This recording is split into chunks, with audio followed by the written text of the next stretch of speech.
ನಮಸ್ಕಾರ ಸ್ನೇಹಿತರೆ, dream one ಲ್ಯಾಬ್ಗೆ ನಿಮ್ಮೆಲ್ರಿಗೂ ಮತ್ತೊಮ್ಮೆ ಸ್ವಾಗತ ಸುಸ್ವಾಗತ. ಇವತ್ತಿನ ಜರ್ನಿ ಸ್ವಲ್ಪ ಡಿಫ್ರೆಂಟ್ ಆಗಿರುತ್ತೆ. ಯಾಕಂದ್ರೆ ಇವತ್ತು ನಾವು ಬರೀ ಓದೋದು ಮಾತ್ರ ಅಲ್ಲ, ನಮ್ಮ ಲೈಫ್ನ ಅತಿ ದೊಡ್ಡ ಪ್ರಾಬ್ಲಮ್ ಅನ್ನ ಸಾಲ್ವ್ ಮಾಡೋಕೆ ಹೊರಟಿದೀವಿ. ಇವತ್ತು ಎಲ್ಲಾ ಕಡೆ ಒಂದು ಡೈಲಾಗ್ ಕೇಳಕ್ ಸಿಗತ್ತೆ, ಮೈಂಡ್ ಸೆಟ್ ಚೇಂಜ್ ಮಾಡ್ಕೋ, ರೂಟೀನ್ ಪರ್ಫೆಕ್ಟ್ ಮಾಡ್ಕೋ, ಡಿಸಿಪ್ಲಿನ್ ಕಲಿ, ಸ್ಟಾಕ್ ಮಾರ್ಕೆಟ್ ಅಲ್ಲಿ ಇನ್ವೆಸ್ಟ್ ಮಾಡು, ಕ್ರಿಪ್ಟೋ ತಗೋ, ಸೈಡ್ ಹಸಲ್ ಸ್ಟಾರ್ಟ್ ಮಾಡು ಅಂತ. ಇದೆಲ್ಲ ಕೇಳಿ ಕೇಳಿ ತಲೆ ಕೆಟ್ಟೋಗಿರುತ್ತೆ ಅಲ್ವಾ? ನಮಗೂ ಅನ್ಸುತ್ತೆ, ನಾನು ಸ್ಮಾರ್ಟ್ ಇದ್ದೀನಿ, ಓದಿದ್ದೀನಿ, ಹಗಲು ರಾತ್ರಿ ಸ್ಟ್ರಗಲ್ ಮಾಡಿದ್ದೀನಿ, ಆದ್ರೂ ನನ್ನ ಬ್ಯಾಂಕ್ ಅಕೌಂಟ್ನಲ್ಲಿ ದುಡ್ಡು ಯಾಕೆ ನಿಲ್ಲಲ್ಲ, ನಾನು ಫಿನಾನ್ಷಿಯಲಿ ಫ್ರೀ ಯಾಕೆ ಆಗ್ತಾ ಇಲ್ಲ ಅಂತ. ಆದ್ರೆ ನಮ್ಮ ಪ್ರಾಬ್ಲಮ್ ಏನ್ ಗೊತ್ತಾ? ನಾವು ದುಡ್ಡಿನ ವಿಚಾರದಲ್ಲಿ ವೀಕ್ ಅಂತ ನಾವೇ ಫೀಲ್ ಆಗ್ಬಿಡ್ತೀವಿ. ಡೋಂಟ್ ವರಿ, ನೀವು ಒಂಟಿ ಅಲ್ಲ. ಈ ಪ್ರಾಬ್ಲಮ್ನ ರೂಟ್ ಕಾಸ್ ನಿಮ್ಮ IQ ಖಂಡಿತ ಅಲ್ಲ. ಇವತ್ತು ನಾನೊಂದು ಎಂತ ಬುಕ್ ತಂದಿದ್ದೀನಿ ಅಂದ್ರೆ ಅದು ದುಡ್ಡಿನ ಬಗ್ಗೆ ನಿಮ್ಮ ಟೋಟಲ್ ರಿಯಾಲಿಟಿನೇ ಚೇಂಜ್ ಮಾಡುತ್ತೆ. ನೋಡ್ತಾ ಇರಿ. ಆ ಬುಕ್ನ ಹೆಸರೇನು ಗೊತ್ತಾ? The psychology of money, written by Morgan Housel. ಸ್ನೇಹಿತರೆ, ಇದು ಯಾವುದೇ ನಾರ್ಮಲ್ ಫಿನಾನ್ಷಿಯಲ್ ಬುಕ್ ಅಲ್ಲ. ಗ್ಲೋಬಲ್ ಲೆವೆಲ್ನಲ್ಲಿ 4 ಕೋಟಿಗೂ ಹೆಚ್ಚು ಕಾಪೀಸ್ ಸೇಲ್ ಆಗಿರೋ, 50ಕ್ಕೂ ಹೆಚ್ಚು ಭಾಷೆಗಳಿಗೆ ಟ್ರಾನ್ಸ್ಲೇಟ್ ಆಗಿರೋ ಮಾಸ್ಟರ್ ಪೀಸ್ ಇದು. ಇವತ್ತು ಇದನ್ನ ನಮ್ಮ ಹೆಮ್ಮೆಯ ಕನ್ನಡಿಗರಿಗೆ, ನಮ್ಮ ಆಡಿಯನ್ಸ್ಗೆ ಸಿಂಪಲ್ ಆಗಿ ಅರ್ಥ ಮಾಡಿಸ್ತೀವಿ. ನಾವು ಕವರ್ ಮಾಡ್ತಿದ್ದೀವಿ ಇದರ ಇಂಟ್ರೊಡಕ್ಷನ್, ಹಾಗೆ ಸಖತ್ ಮೈಂಡ್ ಬೆಂಡಿಂಗ್ ಆಗಿರೋ ಚಾಪ್ಟರ್ 1, ಯಾರು ಮೂರ್ಖರಲ್ಲ, ನೋ ಒನ್ ಈಸ್ ಕ್ರೇಜಿ. ಬನ್ನಿ ಸ್ಟಾರ್ಟ್ ಮಾಡೋಣ. ಆದರೆ ಅದಕ್ಕೂ ಮುಂಚೆ ನಿಮಗೊಂದು ಮೈಂಡ್ ಬ್ಲೋಯಿಂಗ್ ಸ್ಟೋರಿ ಹೇಳ್ತೀನಿ, ಕೇಳಿ. ಒಬ್ಬ ಕಸ ಗುಡಿಸೋನಿಗೆ ಗೊತ್ತಿದ್ದ ರಹಸ್ಯ ಒಬ್ಬ ಹಾರ್ವರ್ಡ್ ಗ್ರಾಜ್ಯುಯೇಟ್ಗೆ ಯಾಕೆ ಗೊತ್ತಿರಲಿಲ್ಲ? ಆ ಸೀಕ್ರೆಟ್ನ ಇವತ್ತು ರಿವೀಲ್ ಮಾಡ್ತೀವಿ, ಕೇಳಿ. ವರ್ಷ 2014, ಅಮೆರಿಕ. ಬದುಕಿನ 2 ಡಿಫರೆಂಟ್ ರಿಯಾಲಿಟಿಗಳ ಕತೆ ಇದು. ಒಂದು ಕಡೆ ರೊನಾಲ್ಡ್ ರೀಡ್ ಇದ್ದ, ಒಬ್ಬ ನಾರ್ಮಲ್ ಮನುಷ್ಯ. ಲೈಫ್ ಪೂರ್ತಿ ಗ್ಯಾಸ್ ಸ್ಟೇಷನ್ ನಲ್ಲಿ ಕಾರ್ ರಿಪೇರಿ ಮಾಡ್ದ, ಮತ್ತೆ ಆಲ್ಮೋಸ್ಟ್ 17 ವರ್ಷ ಕಸ ಗುಡಿಸೋ ಕೆಲಸ ಮಾಡ್ದ. ಸಿಂಪಲ್ ಆಗಿ ಬದುಕಿ ತನ್ನ 92ನೇ ವಯಸ್ಸಿನಲ್ಲಿ ತೀರ್ಕೊಂಡ. ಇನ್ನೊಂದು ಕಡೆ ರಿಚರ್ಡ್ ಫಸ್ಕೋನ್ ಇದ್ದ, ಹಾರ್ವರ್ಡ್ ಯೂನಿವರ್ಸಿಟಿಯಲ್ಲಿ ಓದಿದ್ದ, ಟಾಪ್ MBA ಗ್ರಾಜ್ಯುಯೇಟ್, ಫಿನಾನ್ಷಿಯಲ್ ಇಂಡಸ್ಟ್ರಿಯ ಸೂಪರ್ ಸ್ಟಾರ್, ದೊಡ್ಡ ಕಂಪನಿಯ ಎಕ್ಸಿಕ್ಯೂಟಿವ್.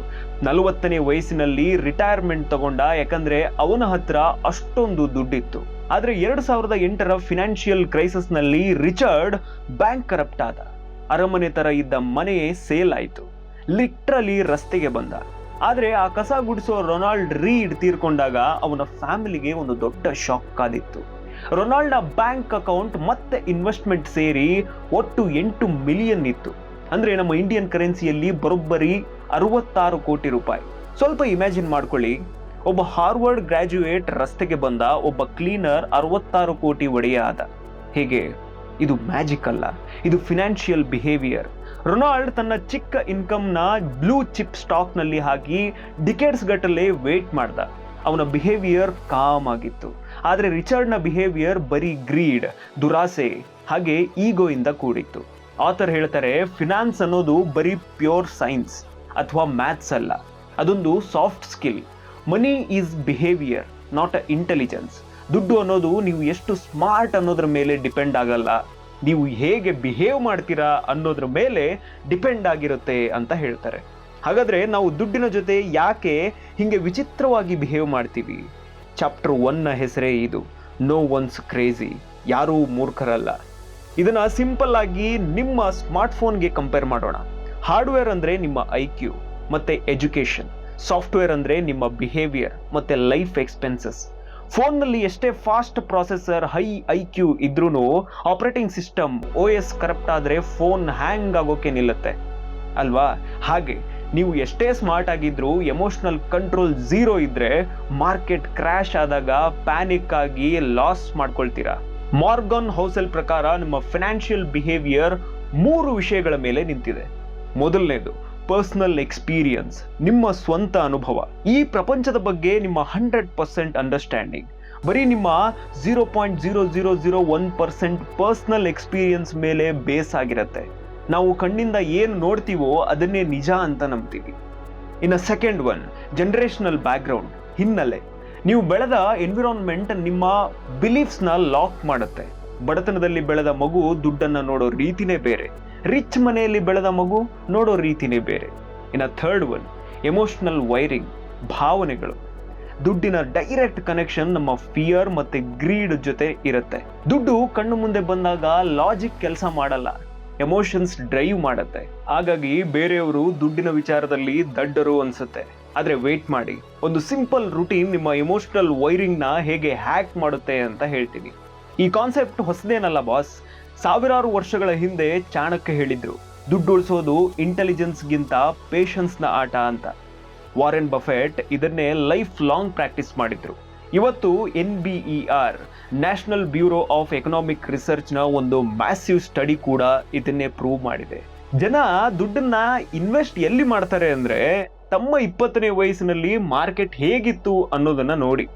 ನೀವು 1970ರಲ್ಲಿ ಯುವಕರಾಗಿದ್ರೆ ಆಗ ಇನ್ಫ್ಲೇಷನ್ ಹೈ ಇತ್ತು, ಹಾಗಾಗಿ ನೀವು ಬಾಂಡ್ಸ್ ಮೇಲೆ ಟ್ರಸ್ಟ್ ಮಾಡಲ್ಲ. ನೀವು 2008ರ ಕ್ರ್ಯಾಶ್ ನೋಡಿದ್ರೆ, ಸ್ಟಾಕ್ಸ್ ಕಂಡ್ರೆ ಹೆದರ್ತೀರಾ. ಮತ್ತೆ ನೀವು ಜೆನ್ಜಿ ಆಗಿದ್ದು 2020ರ ಕ್ರಿಪ್ಟೋ ಬೂಮ್ ನೋಡಿದ್ರೆ ರಾತ್ರೋರಾತ್ರಿ ರಿಚ್ ಆಗೋದು ತುಂಬಾ ಈಸಿ ಅಂತ ಅನ್ಸುತ್ತೆ. ಯಾರು ಮೂರ್ಖರಲ್ಲ, ಎಲ್ಲರೂ ತಮ್ಮ ಲೈಫ್ನ ಲೆನ್ಸ್ ಇಂದ ಪ್ರಪಂಚ ನೋಡ್ತಾರೆ. ನಿಮ್ಮ ರಿಯಾಲಿಟಿನೇ ಬೇರೆ, ನನ್ನ ರಿಯಾಲಿಟಿನೇ ಬೇರೆ. ಲೈಫ್ ಸ್ಟೋರಿ ತುಂಬಾನೇ ಡಾರ್ಕ್ ಇದ್ದಾಗ ಏನಾಗುತ್ತೆ, ಬನ್ನಿ ಒಂದು ರಿಯಲ್ ಲೈಫ್ ಅಂಡರ್ ಡಾಗ್ ಸ್ಟೋರಿನ ನೋಡೋಣ. ವರ್ಷ 1980, ಸ್ಯಾನ್ ಫ್ರಾನ್ಸಿಸ್ಕೋ. ಚಿಕ್ಕ ವಯಸ್ಸಿನಲ್ಲಿಯೇ ಎಕ್ಸ್ಟ್ರೀಮ್ ಬಡತನ ನೋಡಿದ ವ್ಯಕ್ತಿ. ಮನೆಯಲ್ಲಿ ಊಟಕ್ಕೆ ದುಡ್ಡಿರಲಿಲ್ಲ. ಅವರೇ ಕ್ರಿಸ್ ಗಾರ್ಡ್ನರ್. ಇವರ ಲೈಫ್ ಮೇಲೆನೆ ಹಾಲಿವುಡ್ನ the pursuit of happiness movie ಬಂದಿರೋದು. ಒಂದು ಡಾರ್ಕೆಸ್ಟ್ ಮೂಮೆಂಟ್ ಅಂದ್ರೆ, ಕ್ರಿಸ್ ತನ್ನ ಚಿಕ್ಕ ಮಗನ ಜೊತೆ ರೈಲ್ವೆ ಸ್ಟೇಷನ್ನ ಪಬ್ಲಿಕ್ ಬಾತ್ರೂಮ್ ನೆಲದ ಮೇಲೆ ಮಲಗಿದ್ರು. ಡಿಗ್ರಿ ಇರಲಿಲ್ಲ, ಯಾವುದೇ ಟ್ಯಾಗ್ ಇರಲಿಲ್ಲ, ಹೈ IQ ಇರಲಿಲ್ಲ, ಟೋಟಲ್ ಹೋಪ್ಲೆಸ್ನೆಸ್. ಪ್ರಪಂಚ ಇವನು ಫೇಲ್ ಆಗ್ತಾನೆ ಅಂತ ಅನ್ಕೊಂಡಿತ್ತು. ಆದರೆ ಕ್ರಿಸ್ ಒಂದೇ ಒಂದು ವಿಷಯನ ಗಟ್ಟಿಯಾಗಿ ಹಿಡ್ಕೊಂಡಿದ್ರು, ಅವರ ಬಿಹೇವಿಯರ್. ಅವರು ಸ್ಟಾಕ್ ಬ್ರೋಕರೇಜ್ನ ಫರ್ಮ್ನಲ್ಲಿ ಅನ್ಪೇಯ್ಡ್ ಇಂಟರ್ನ್ಶಿಪ್ ಅನ್ನ ಶುರು ಮಾಡಿದ್ರು. ಆಫೀಸ್ಗೆ ಫಸ್ಟ್ ಬಂದು ಲಾಸ್ಟ್ ಹೋಗ್ತಾ ಇದ್ರು. ತಮ್ಮ ಬಡತನವನ್ನೇ ಬಿಗ್ಗೆಸ್ಟ್ ಅಡ್ವಾಂಟೇಜ್ ಅನ್ನಾಗಿ ಮಾಡ್ಕೊಂಡ್ರು. ಅವರ ಮೈಂಡ್ ಬರೀ ಸರ್ವೈವಲ್ ಮೋಡ್ನಲ್ಲಿ ಇತ್ತು. ಬೇರೆ ಸ್ಮಾರ್ಟ್ ಬ್ರೋಕರ್ಸ್ ಈಗೋ ಇಂದ ಬ್ಯಾಡ್ ಡಿಸಿಷನ್ ತಗೋತಿದ್ರೆ, ಕ್ರಿಸ್ ಪೇಷನ್ಸ್ ಇಂದ ಕ್ಲೈಂಟ್ಸ್ ಕ್ರಿಯೇಟ್ ಮಾಡ್ತಿದ್ರು. ತನ್ನ ಸ್ಟ್ರಗಲ್ ಮತ್ತೆ ಕಾಮ್ ಬಿಹೇವಿಯರ್ ಇಂದ ಇವತ್ತು ಅವರು world class CEO, $multi-million brokerage firm ಕಟ್ಟಿದ್ದಾರೆ. ಲೈಫ್ನಲ್ಲಿ ಎಲ್ಲಾನು ಕಳೆದುಕೊಳ್ಳೋ ಭಯವನ್ನು ನೋಡಿದಾಗ ನೀವು ಗ್ರೀಡ್ನಿಂದ ದಡ್ಡತನದ ರಿಸ್ಕ್ ತಗೊಳ್ಳಲ್ಲ. ಡಿಸಿಪ್ಲಿನ್ ನಿಮ್ಮ ರುಟೀನ್ ಆಗಿರುತ್ತೆ. ರಿಯಲ್ ಲೈಫ್ನಲ್ಲಿ ಇದು ನಮ್ಮ ಜೊತೆನೂ ಆಗುತ್ತೆ. ಯೋಚನೆ ಮಾಡಿ, ನಿಮ್ಮ ಮಿಡಲ್ ಕ್ಲಾಸ್ ಅಂಕಲ್ ಎಲ್ಲ ದುಡ್ಡನ್ನ FDಯಲ್ಲಿ ಹಾಕಿ ಸ್ಟಾಕ್ ಮಾರ್ಕೆಟ್ನ ಜುಗಾರಿ ಅಂತಾರೆ. ಇನ್ನೊಂದು ಕಡೆ ನಿಮ್ಮ ಜೆನ್ಜಿ ತಮ್ಮ ಫುಲ್ ದುಡ್ಡನ್ನ ಮೀಮ್ ಕಾಯಿನ್ಸ್ ಅಲ್ಲಿ ಹಾಕ್ತಾರೆ. ನೀವು ಅಂಕಲ್ಗೆ ಓಲ್ಡ್ ಫ್ಯಾಷನ್ ಅಂತೀರಾ, ತಮ್ಮನಿಗೆ ದಡ್ಡ ಅಂತೀರಾ. ಆದರೆ ರಿಯಾಲಿಟಿ ಅಂದ್ರೆ ಯಾರು ದಡ್ಡರಲ್ಲ. ಅಂಕಲ್ 1992ರ ಹರ್ಷದ್ ಮೆಹ್ತಾ ಸ್ಕ್ಯಾಮ್ನ ನೋಡಿದ್ದಾರೆ. ಅವರಿಗೆ ಪ್ರೊಟೆಕ್ಷನ್ ಇಂಪಾರ್ಟೆಂಟ್. ತಮ್ಮ ಇಂಟರ್ನೆಟ್ನಲ್ಲಿ ರಾತ್ರೋರಾತ್ರಿ ಕೋಟ್ಯಾಧಿಪತಿ ಆಗೋದನ್ನ ನೋಡಿದ್ದಾನೆ. ಅವನಿಗೆ speed important. Financial success high IQ ಇಂದ ಬರಲ್ಲ, ನಮ್ಮದೇ ಬಯಾಸ್ನ ಅರ್ಥ ಮಾಡ್ಕೊಳ್ಳೋದ್ರಿಂದ ಬರುತ್ತೆ. ಹಾಗಾದ್ರೆ ಇವತ್ತಿನ ಎಪಿಸೋಡ್ನಲ್ಲಿ ನಾವು ಏನೇನನ್ನ ನೋಡಿದ್ವಿ? Intelligence is an illusion. ದುಡ್ಡಿನ ವಿಚಾರದಲ್ಲಿ ನಿಮ್ಮ IQ 0 ಮ್ಯಾಟರ್ ಆಗಲ್ಲ. ಪೇಷನ್ಸ್ ಇಲ್ಲ ಅಂದ್ರೆ ಸ್ಮಾರ್ಟ್ ಜನ ಕೂಡ ವರ್ಸ್ಟ್ ಡಿಸಿಷನ್ ತಗೋತಾರೆ. Behaviour is the real currency. ದುಡ್ಡು ಬೆಳೆಸೋದು ಒಂದು ಸಾಫ್ಟ್ ಸ್ಕಿಲ್.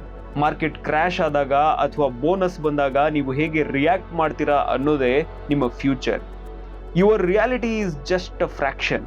ನಿಮ್ಮ ಪರ್ಸನಲ್ ಎಕ್ಸ್ಪೀರಿಯನ್ಸ್ ಈ ಪ್ರಪಂಚದ 0.0001% ಅಷ್ಟೇ. ನಿಮ್ಮ ಗುಳ್ಳೆಯಿಂದ ಹೊರಬಂದು ಇಮ್ಯಾಜಿನ್ ಮಾಡಿ. Don't judge, just observe. ಬೇರೆಯವರ ಫಿನಾನ್ಷಿಯಲ್ ಡಿಸಿಷನ್ಸ್ನ ಜಡ್ಜ್ ಮಾಡೋದು ಬಿಡಿ.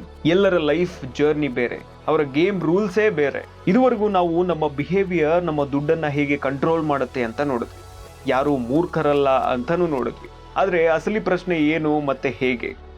ಲೈಫ್ನಲ್ಲಿ ಸಿಗೋ ಸಕ್ಸಸ್ನಲ್ಲಿ ನಮ್ಮ ಸ್ಕಿಲ್, ಸ್ಟ್ರಗಲ್ ಎಷ್ಟು ಪರ್ಸೆಂಟ್ ಮತ್ತೆ ಲಕ್ ಅಥವಾ ರಿಸ್ಕ್ ಎಷ್ಟು ಪರ್ಸೆಂಟ್? ಬಿಲ್ ಗೇಟ್ಸ್ ಬರೀ ಸ್ಟ್ರಗಲ್ ಇಂದ ಬಿಲಿಯನೇರ್ ಆದ್ರ ಅಥವಾ ಇದರಲ್ಲಿ ಪ್ಯೂರ್ ಲಕ್ ಇತ್ತ? ಇದನ್ನ ನಾವು ನೆಕ್ಸ್ಟ್ ಚಾಪ್ಟರ್ ನಲ್ಲಿ ನೋಡ್ತೀವಿ. ಅದು ಖಂಡಿತ ನಿಮ್ಮ ತಲೆ ಕೆಡಿಸುತ್ತೆ, ನೋಡ್ತಾ ಇರಿ. ಈ ಸಮರಿ ನಿಮ್ಗೆ ಇಷ್ಟ ಆಗಿದ್ರೆ ಖಂಡಿತ ಡ್ರೀಮ್ ಒನ್ ಲ್ಯಾಬ್ ಅನ್ನ ಸಬ್ಸ್ಕ್ರೈಬ್ ಮಾಡಿ, ಶೇರ್ ಮಾಡಿ, ಹಾಗೆ ಲೈಕ್ ಮಾಡಿ. ಸಿಗೋಣ ನೆಕ್ಸ್ಟ್ ಎಪಿಸೋಡ್ ನಲ್ಲಿ. Keep reading, keep growing. ನಮಸ್ಕಾರ, ನಾನು ಹೋಗಿ ಬರ್ತೀನಿ. Have a wonderful day.